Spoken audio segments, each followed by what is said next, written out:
This video is about choosing the correct folding knife for you. It stems from a comment in a previous video where someone had asked about a suggestion for a folding knife for utility. Now initially I suggested Griptilian, Benchmade Griptilian, or a Benchmade Mini Griptilian, both of which are great choices. This is a discontinued Tanto version, but still same size. They've stood the test of time. This one my brother had for a while and used the hell out of it. It was all full of crap. Edge was all destroyed. I fixed it up so it was all nice again. Point is though, he was able to use it a bunch and it didn't fail. I mean, like, it's perfect. Another I'd suggested was the Endura by Spyderco. This one has the wave feature. The idea being when you pull it out of your pocket, it catches and opens up the knife as you pull it out. But it also makes an amazing bottle opener. I've never found a better beer bottle opener than this thing. So it kind of depends on what you're thinking of for utility, but it's another knife that doesn't cost too much and can hold up to a lot of use. Now, I mean, if you're thinking of clearing a trail, then something like this Cold Steel Raja 2 would be just the trick. But I mean, most people when they're thinking of a pocket knife aren't thinking of something with an 8-inch handle and a 6-inch blade. But it depends on what your definition of utility is. This thing, I have used it for trail clearing and it works. It's good for that. Now, this is going to be an example of where there are two different types of knives, but they really fill the same sort of utility task in some ways. This is a Zero Tolerance 0392. This is the Case Seahorse Whittler. Notice they both have Wharncliffe blades, which is great for whittling. Obviously it's the whittler, but also for a whole lot of other tasks. Like a lot of times people are opening boxes or various other utility knife type tasks, and a blade like this is going to work. Now where this one has more utility is it has these extra blades. So I mean, if this was dull, you could use this, or for like smaller tasks. Where this is better is the whole one-hand opening and closing thing. Now normally when you're at home that doesn't matter. I actually use this at home for opening boxes the most, this Boker Copperhead with beer barrel oak scale on the handle. Things at home I don't generally need to be opening and closing things with one hand. When I was working for a bit at a sign making place, there were times I needed to open and close things with one hand. And now if I wanted somebody who didn't lock, like if I was in England or whatever, and still wanted to open and close things with one hand, then this Spyderco Urban is great. Once again, a Wharncliffe blade. But you see I can open it and close it with one hand and then just shove it back in the pocket while you're like holding the material with the other hand. This is a traditional Sardinian knife, Patata. It is a friction folder. There's no lock, there's no spring, it's held open by friction. This Boker Wartoad is also a friction folder, but of a different sort. You see it's held open by friction, but it also has this extended tang. So when you're holding it, it can't close because your hand's holding it open. This, it's short enough you could carry it in a place like England or even Chicago. But when my brother's wife she had one of these, she took it to work and thought it'd be great for utility because this extended tang is awesome for prying open staples. They thought it was too big because it's wide. Which brings us to things like this. I brought this tiny toothpick on a plane in Canada because you can carry them on planes again. This one has love, peace, and friendship inscribed on the blade in pink scales and a peace sign. Thing is, you can carry these on a plane, but it's up to the security screener. They have final say. So something that's narrow like this and such, it just looks small. It is small, it looks small, and it was no problem bringing that on the plane. And still, it's big enough to be useful. This is another slip joint design, 0 tolerance, 0235. Now, I like the carbon fiber scales, they're very nice.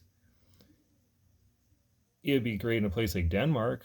I believe in Denmark you're not able to have a knife that opens with one hand to carry around. You can own it, but you can't carry it around. So in a place like that, something like this is good. It's also, it's classy. It looks closer to something your grandfather would have had, but it has the convenience of a pocket clip, so it's not rattling around in your pocket.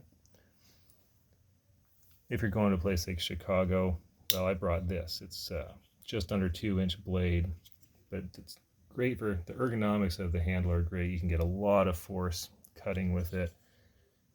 But I mean, it's got pretty blue handle scales, doesn't freak people out, but it still does all the cutting tasks that you need.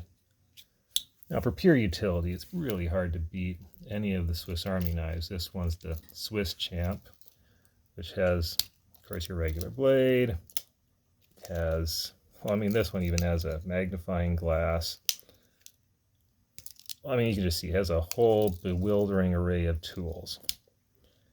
So it has all kinds of utility. I always have this in my backpack. So I always basically have a small tool chest in my backpack.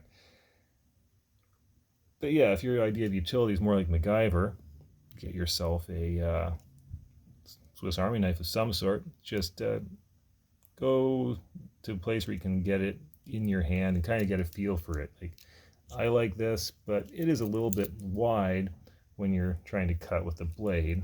Something about half that length, or width rather, is better for that, but has less tools. So check it out. See what it is that you are looking for in utility. I mean, the French, they use the ligule a lot for, well, fruit. I remember working at a lab, and there's a French guy there, exchange student, and he was using his grandfather's ligule to cut fruit and cheese at lunchtime. So, I mean, that's not a stereotype. They actually do use it for that. But they also use it to cut other things because it's a handy knife.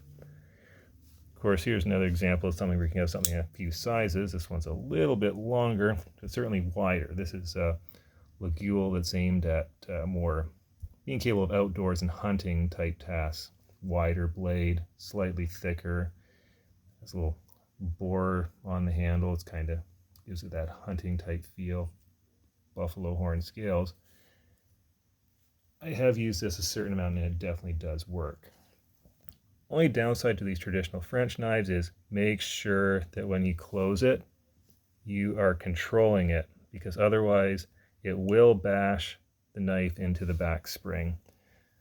I had to weaken the spring on this one. It was so strong that it would sometimes slip right out and then bash about 3/8 of an inch of the edge off right in that section, which was kind of annoying.